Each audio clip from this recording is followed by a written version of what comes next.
그렇지는 않습니다. 월세세액공제는 연봉 7천만 원 이하의 무주택인 근로자가 월세 계약을 체결한 경우 연간 월세 총 지출액 750만 원을 한도로 월세 지출액의 10%, 그러니까 즉 매년 최대 75만 원의 세금을 세액공제해 줍니다. 과거에는 국민주택 이하의 규모, 그러니까 즉 85제곱미터 이하의 주택이나 오피스텔만 세액공제 대상이었는데요. 올해부터는 고시원까지 그 공제 대상 범위가 확대되었습니다.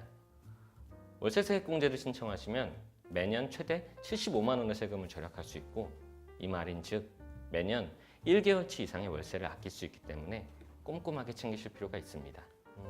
네, 그렇습니다. 최초 정부에서는 월세 세액공제율을 10%에서 12%로 일괄적으로 올리려고 했었는데요. 결국 최종적으로는 차등 적용하는 것으로 확정되었습니다. 2018년도 지출분부터는 연봉 5,500만 원 이하의 무주택 근로자는 인상된 12%의 세액공제율이 적용됩니다. 세액공제율이 오르면 매년 90만 원의 세금을 절약할 수 있기 때문에 앞으로는 세액공제를 신청하시는 게 더욱더 중요해집니다. 네, 가능합니다. 다만 배우자가 소득이 없거나 혹은 낮아서 세액공제 신청자의 기본공제 대상자인 부양가족이어야 합니다. 2016년도까지는 임대차 계약자와 월세세액공제 신청자가 일치해야 했었지만 올해부터는 기본공제 대상자인 배우자나 직계 좀비속이 임대차 계약자라고 하더라도 세액공제가 가능합니다. 다만 주의하실 점은 임대주택과 주민등록상의 주소지가 일치해야 합니다. 이 말인즉 전입신고를 하지 않으시면 월세세액공제를 받으실 수 없다는 점을 반드시 유의하셔야 합니다. 신청해도 문제 없습니다. 월세세액공제는 집주인의 동의나 확정일자를 받지 않더라도 신청이 가능합니다. 혹시나 집주인과의 마찰이나 혹여 다른 문제가 발생할까 봐 걱정이 되시는 거라면 이사 가신 이후에 월세세액공제를 신청하시더라도 많이 납부하신 세금을 다시 돌려받으실 수 있습니다. 네, 그렇습니다. 많이 납부한 세금을 다시 돌려받는 경정청구제도를 활용하면 가능합니다. 경정청구제도는 종합소득세 신고기간 이후 최대 5년까지 신청이 가능하므로 월세 계약이 만료된 이후에도 임대차 계약서와 월세를 지출하신 통장 지급 내역을 꼼꼼하게 꼭 챙기실 필요가 있습니다. 네, 맞습니다.